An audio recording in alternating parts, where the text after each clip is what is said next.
Lads! Guys, I have made a startling discovery. So I always thought when I record that I sound really croaky and hoarse, and I think, oh man, my vocal cords must be really damaged. It turns out I just can't speak when I'm sat down. So I've stood up, I've got the mic on the shelf, and I'm ready to do this. So I've got some footage, decorated this house, bought it. She's ugly, what can I say? If you're interested in the house building but not in what I have to say, then mute me and put some chill beats on. If you're interested in what I have to say but not the house decorating, then, I don't know, tab out, do something else. If you're not interested in either, then maybe have a little sit back and think, what am I doing with my life that's led me to this point? If that is you, before you go, just press that thumbs up button. Maybe think about just tabbing out and letting me run in the background. Because when that view number goes up, it gives me serotonins. So what are we doing today anyway? I figured that it was about time that I had a little talk about a recent development in my life that really kind of changed how I see myself. It was kind of like that moment, you know, in It's Always Sunny when Charlie's in the post room and he's got all the string on the wall and he's putting all the pieces of string together trying to figure it out. I had one of those moments and I'm going to tell you all about it. So, many of you already know that I had a very long battle with my thyroid. I had painful little lumps on it that they scanned and they biopsied over and over and over for a couple of years, and they basically were inconclusive and they were just waiting for them to develop. So I just had to live with a lumpy neck, and it wasn't fun. But eventually, the results came back and I was positive for thyroid cancer. Yay! Which was actually probably one of the best things that's ever happened to me, because they just took the thyroid out and now my life has improved dramatically. So yeah, getting my thyroid removed was the best thing that ever happened to me, but also it did kickstart another interesting adventure, which is what we're going to talk about now. Throughout that year, I started to drive people kind of crazy with my incessant worrying. Every little pain, every ache sent me into some kind of frenzy, thinking that the cancer had got into my lymph nodes and was moving its way around my body. I spoke to my doctor many times and he assured me that what I was feeling was nerve pain, which was very normal after the surgery that I had had. But that did very little to stop me from thinking that I would drop dead at any minute. So Coda gets home from work, and honestly, he looks pissed. Well, he looks fed up, right? He actually called my ENT on my behalf and basically told them that he's at the end of his tether and doesn't know how to get through to me. So the nurse was super nice and comforting to him and tells him that I may have some kind of trauma and I need to go to therapy. If not for my sake, then for his. Now, did I need anyone to tell me that I need therapy? No, not really.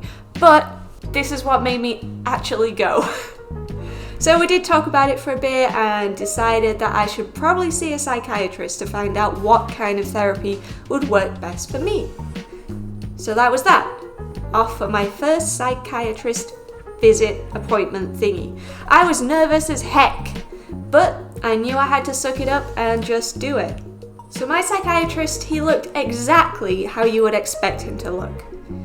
He was an older man with grey hair and glasses and a cane.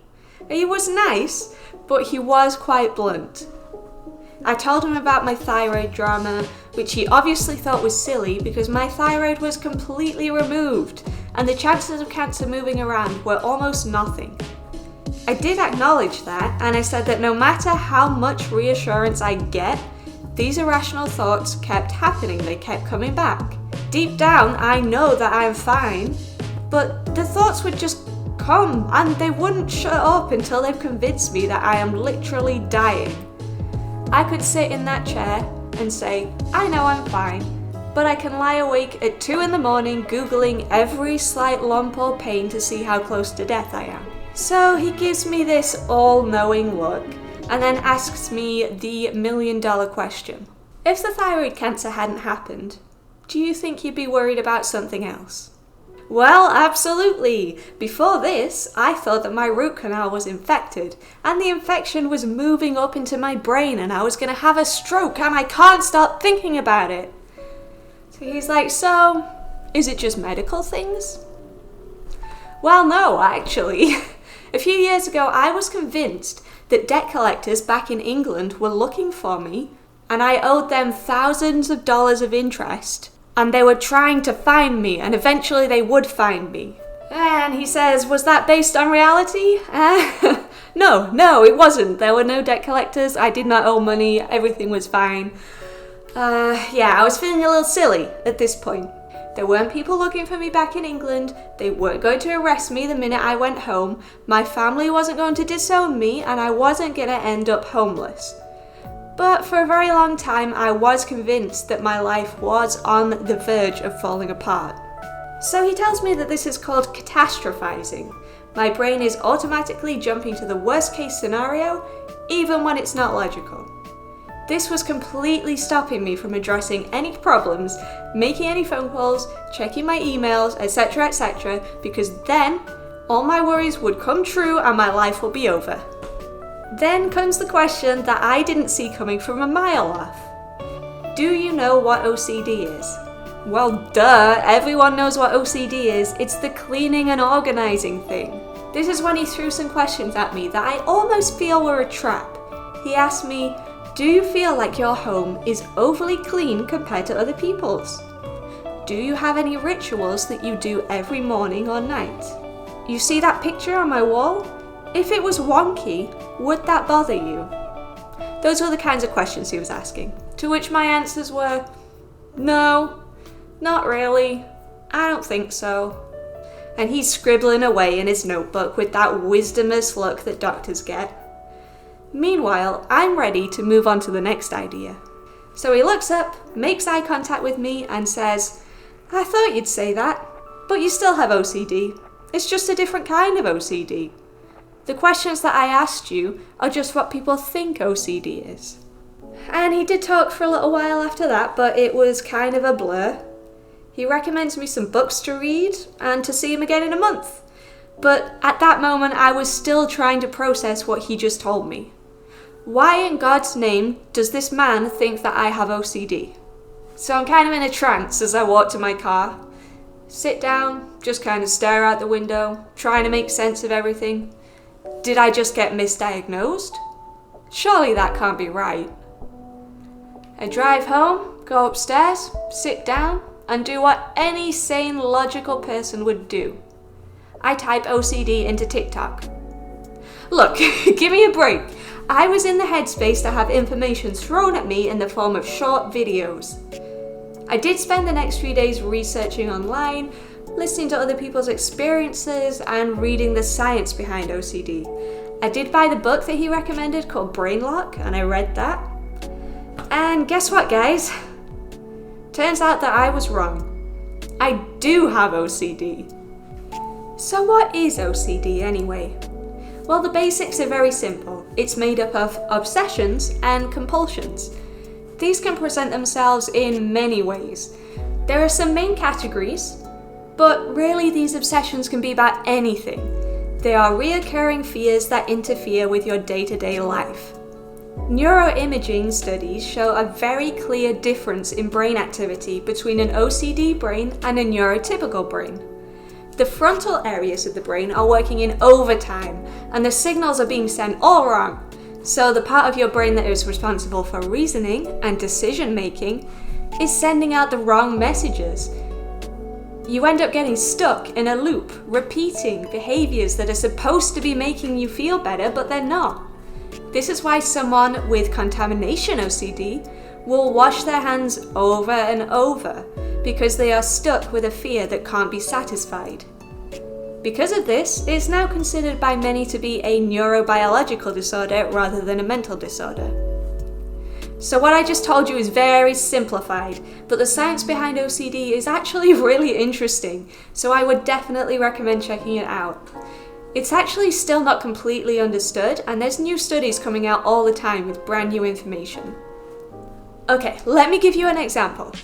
Everyone experiences some level of intrusive thoughts. Imagine you're driving and suddenly you get a vivid image of you slamming on the gas and crashing into the person in front of you. Or you're on a bridge and grabbing someone's phone and yeeting it off the side into the water. We've all been there. Your brain does a little hiccup and you imagined kicking a child in the face. This is what someone with OCD is dealing with constantly every day. Your hyperactive brain is sending mixed up signals so often that it will make you feel like they're real. Many people believe that deep down they are a terrible person, but very good at hiding it. They don't want to hurt people, but they're scared that someday they'll lose control and their intrusive thoughts will come true. Those are obsessions. Those lead to compulsions. Someone who believes that everything is covered with germs will compulsively clean. Someone who thinks they're always sick will compulsively research. Someone who believes that they are a sinner will compulsively pray and ask for reassurance from religious figures. These compulsions often give a very temporary comfort, but in the long run make things worse. OCD is a downward spiral. There seems to be some kind of misconception that people with OCD enjoy having OCD or that it benefits their life in some way. So you could say to someone, oh, I have contamination OCD. And they may say something like, oh, your house must be really clean. Maybe you can come around and do mine for me someday. And basically what you're saying is, you should come round to my house and put yourself in a mental prison until my house is nice and clean so that I can benefit from your mental condition. Which, because the person who cleans does not enjoy it, it is a compulsion. They have to do it to satisfy the fear that's in their brain. It's not fun, it's not quirky, it sucks. Okay, so with that out the way, let's get into my own experiences with OCD. I actually had so many symptoms of this disorder that I am amazed that I didn't figure it out earlier. I have researched so many mental conditions trying to figure out why my brain is different, and never once have I thought about OCD. Like honestly, I had no idea. Here are some of the things that I did as a child. Very vivid, repetitive nightmares of my bed being full of insects. Only eating the outside of foods because the insides might make me sick. Not being able to be around certain textures. Having to avoid shadows on the floor because they made my feet feel different. Alternating chewing on each side of my mouth so that it felt even. Rereading things until they felt right. And having to be upstairs when my parents got home so that they didn't die in a car crash. I always figured that I was like a strange, sensitive child. It never occurred to me that these things were anything more than odd quirks. These are also just a small example of things I experienced growing up that have suddenly started making so much more sense. As an adult, my themes have become a lot more clear. My main obsessions are with health and feeling that I have some kind of undetectable issue that will cause me to suddenly drop dead unexpectedly. Somehow, I can make food for myself. I can buy all the ingredients, prepare it all myself, sit down with it, and I will not be able to shake the feeling that it has gone bad.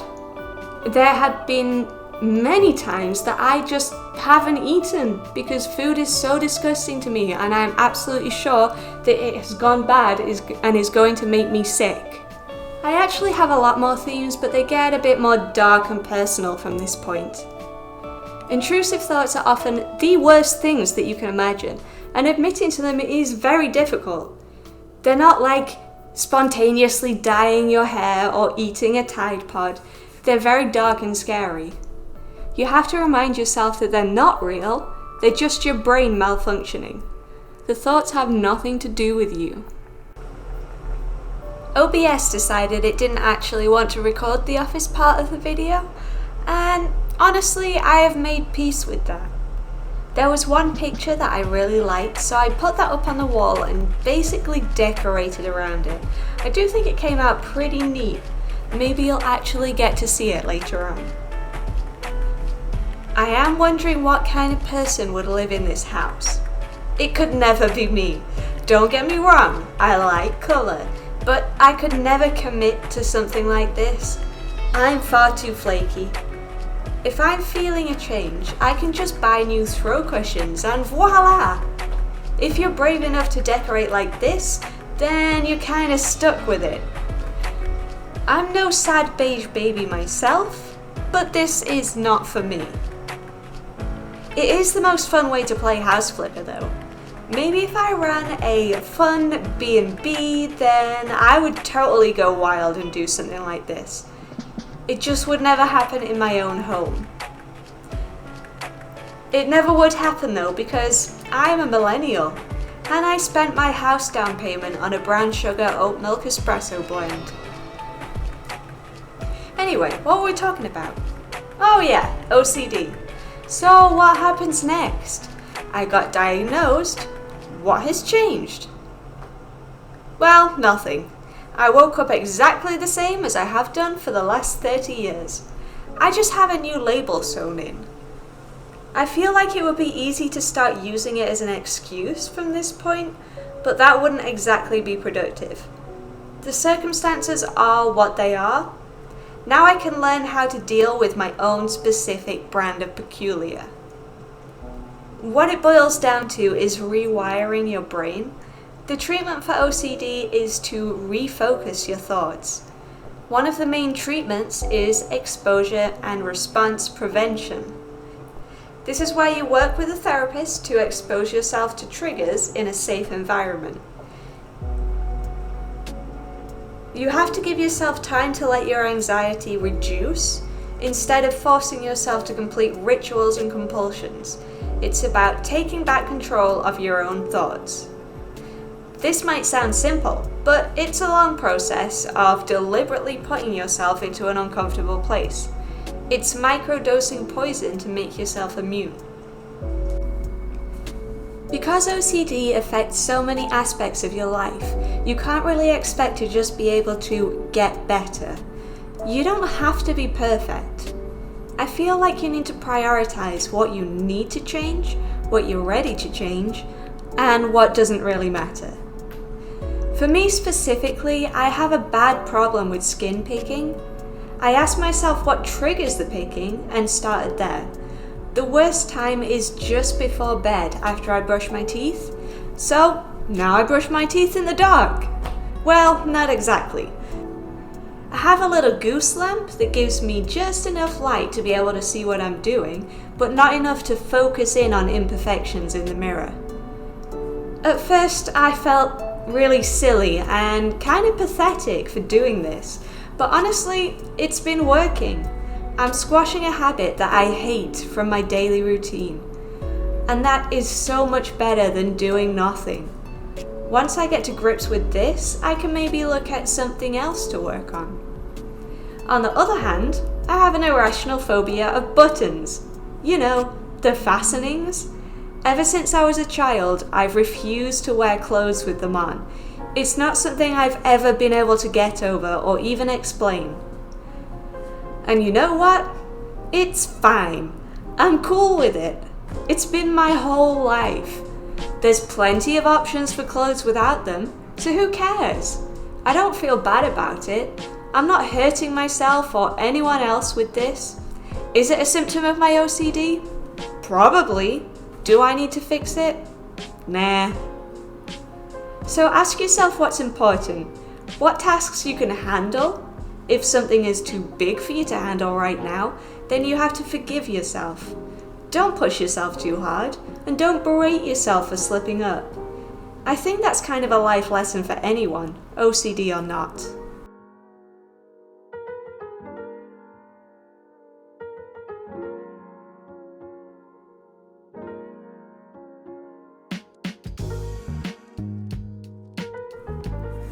Well, that's the house actually finished.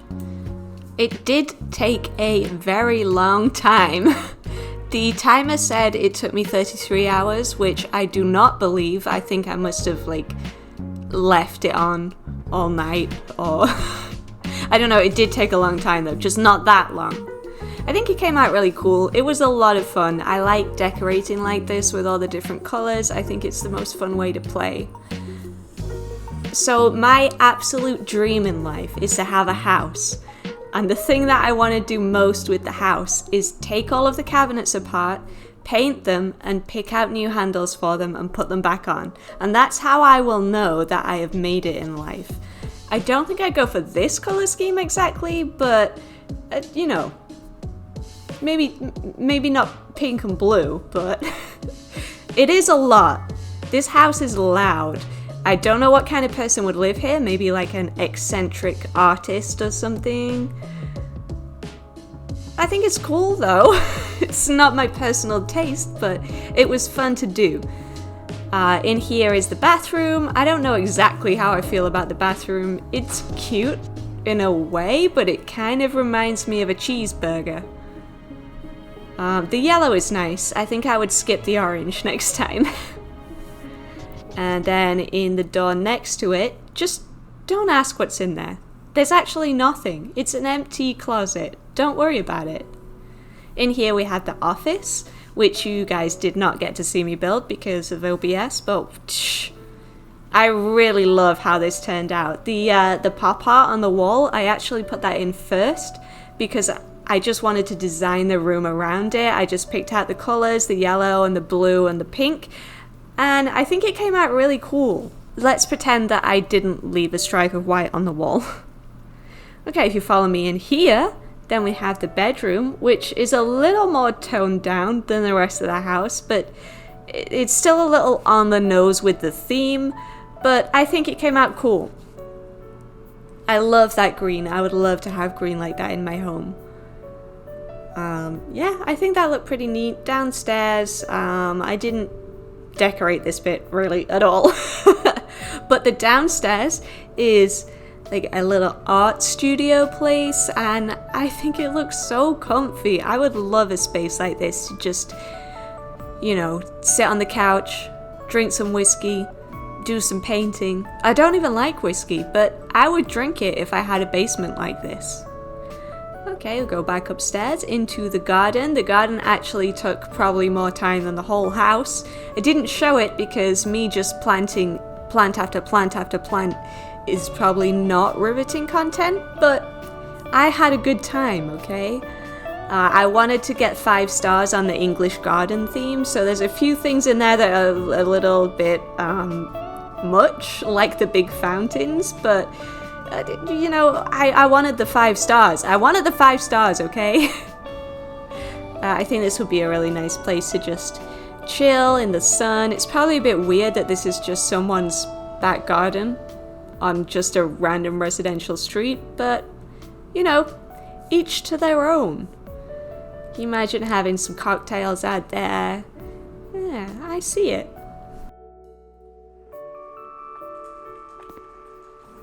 I guess it's time to sell this bad boy. Okay, so I probably did the opposite of what you should do when you're flipping a house, but I don't want to make a beige house, it's boring.